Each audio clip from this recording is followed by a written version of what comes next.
Good morning, everyone, and welcome to Transwest Truck Trailer RV, located in Frederick, Colorado. My name is Larry Vickers. Today we're sitting in a a used 2020 M2 112. It has 26,638 miles. But before we really dive in and start looking at the truck, I wanted to mention a couple of things. First, not only do we sell trucks here at Transwest, but we purchase them as well. So if you find yourself in a situation where you're trying to get rid of a hauler or a pickup truck, please feel free to give me a call. Now, one of the things I wanted to go over this morning is what I need from you when you're either trading in or trying to sell a truck.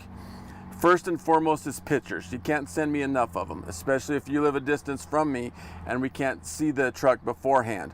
I recommend 10 to 15 pictures of the unit that you're trying to sell or trade. Now, of those 15 pictures, there's three things that are very important that we need to include.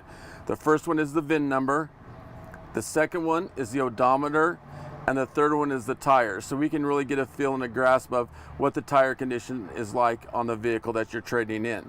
Now, in addition to those three, kind of take a balance of the interior as well as the exterior.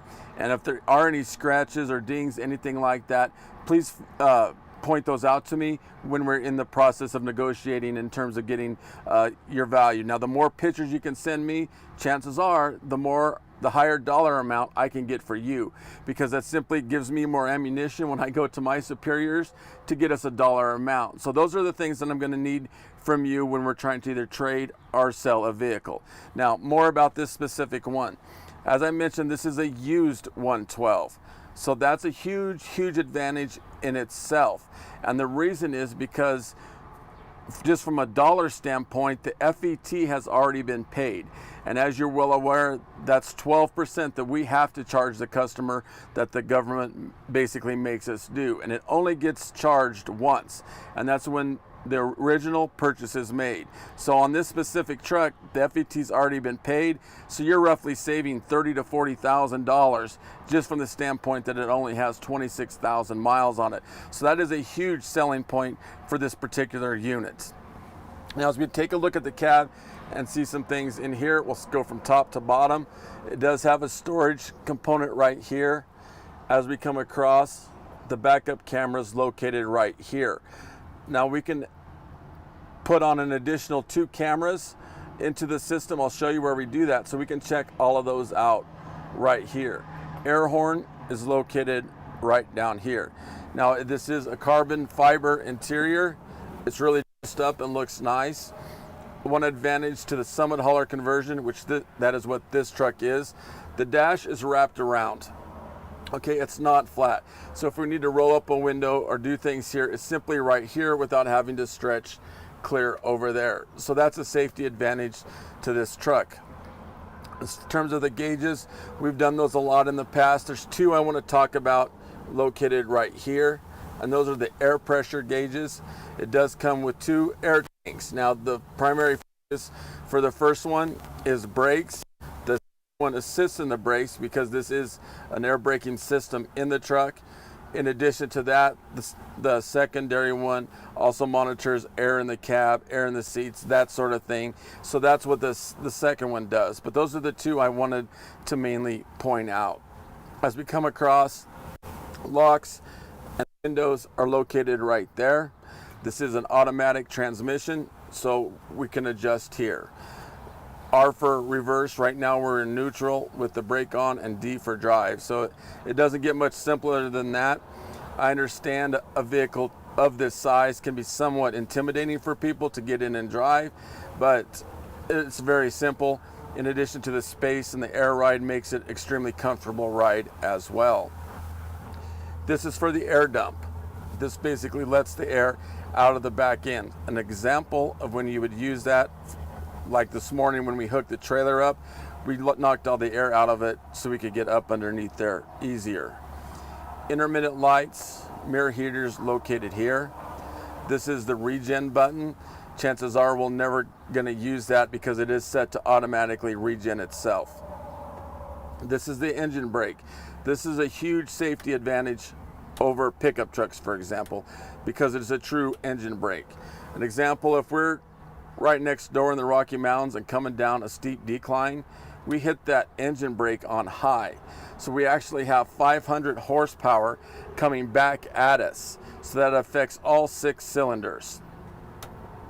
This is the fan for the cab that blows air into the back seat. The truck does come equipped with an air supply if your trailer has air brakes on it. That is right here. The glad hands haven't been put on because it seems guys like them in different spots, but it is all ready to go if your trailer does have air. Right here is our trailer brake. As we come across to our climate control, located here, a couple of cup holders, and another storage component located right here. I think that pretty much wraps up the cab. Let's jump out and start at the rear of the truck and work our way around.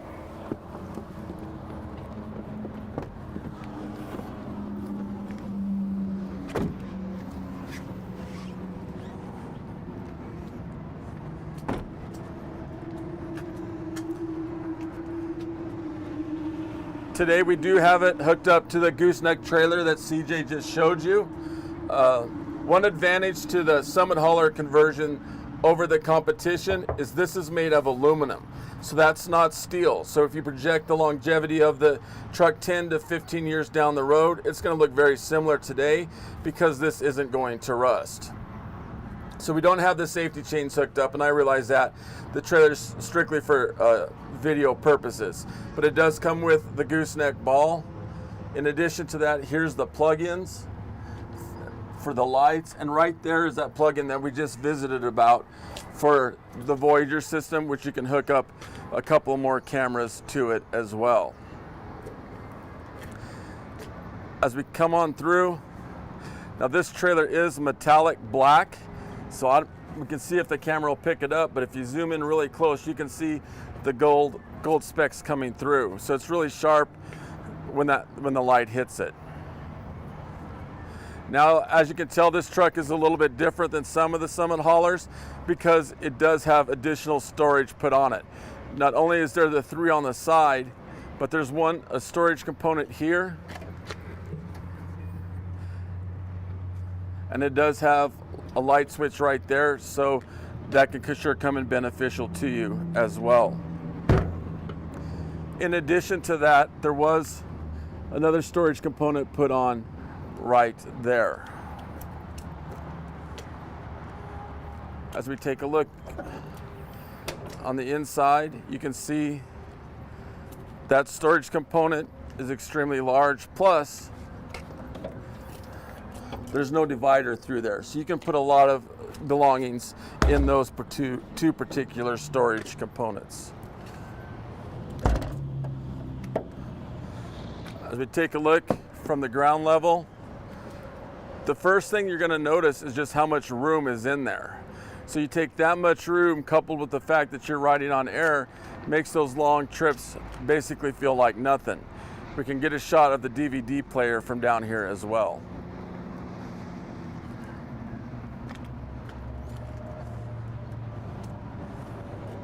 It comes with 2 50-gallon fuel tanks, one located here, one on the other side.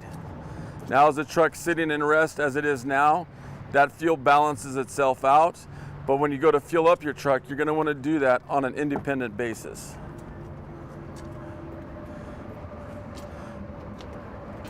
Here's a shot from the passenger seat.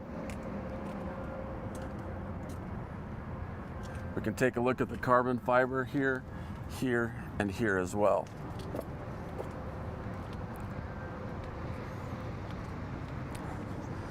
Now let's take a look under the hood.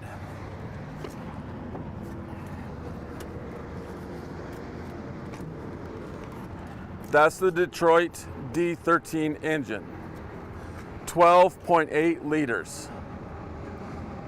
It offers 505 horsepower, 1,650 foot-pounds of torque.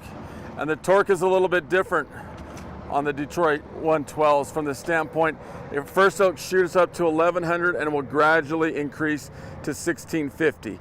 That's a lot smoother transportation for you as opposed to just automatically shooting up. So that was designed intentionally. It's coupled with the Allison 3200 or 4000, the Allison 4000 TRV transmission.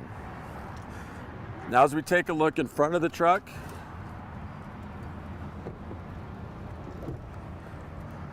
the first thing we're going to notice is how big the windshield is. That's a safety advantage in itself. 2,500 square inches of glass, which basically makes visibility extremely good. So you take that, coupled with the fact that we're up off the ground when traveling, makes it extremely safe because we can see potential hazards both coming at us from the front in addition to the sides as well. Even though the truck was low miles, we did put brand new tires on it.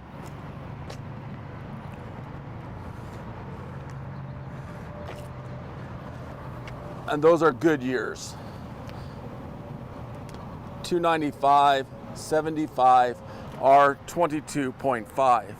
Now right here is the tire balancers, and we talk about those practically every time, and the reason we do that is because it's important and it makes us unique from the competition.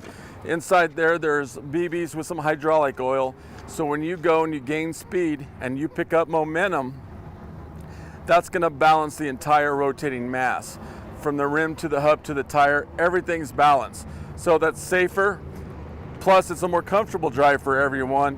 In addition to that, that will prolong tire life up to 45%. Right here is where we lock the hood. As we come on over, a couple of things to notice from here.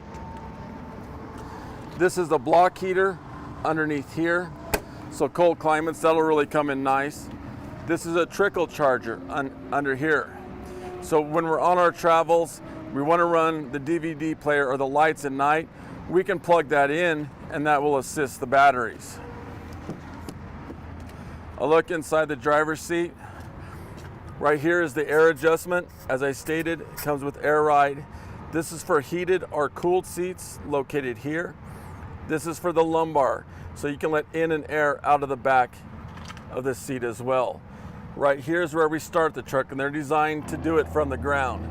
So when you go to start the truck, you turn that key and let the gauges go all the way over and reset all the way back. And the reason for that to wait is if we get in a hurry and we start our truck prematurely, it might kick out a code that simply doesn't exist. This little pedal right here adjusts the steering wheel when you're sitting in the driver's seat. There's a kill switch located right here. As much electricity is flowing through the truck, it's just a good practice to get into to go ahead and shut that kill switch off when you're done driving for the day. Now the back seat does mate down into a bed just by pushing a button. I checked with the Department of Transportation. In terms of measurements, this does meet their requirements for a bed. And back up again. So a really unique truck that we looked at today. It's a very good deal from the standpoint of the FET tax already being paid. Again, not only do we sell trucks, we purchase them as well. So if you have any questions, please feel free to give me a call.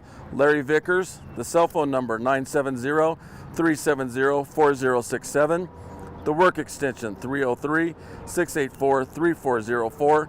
Feel free to email me, larry.vickers@transwest.com. Thanks for tuning in today.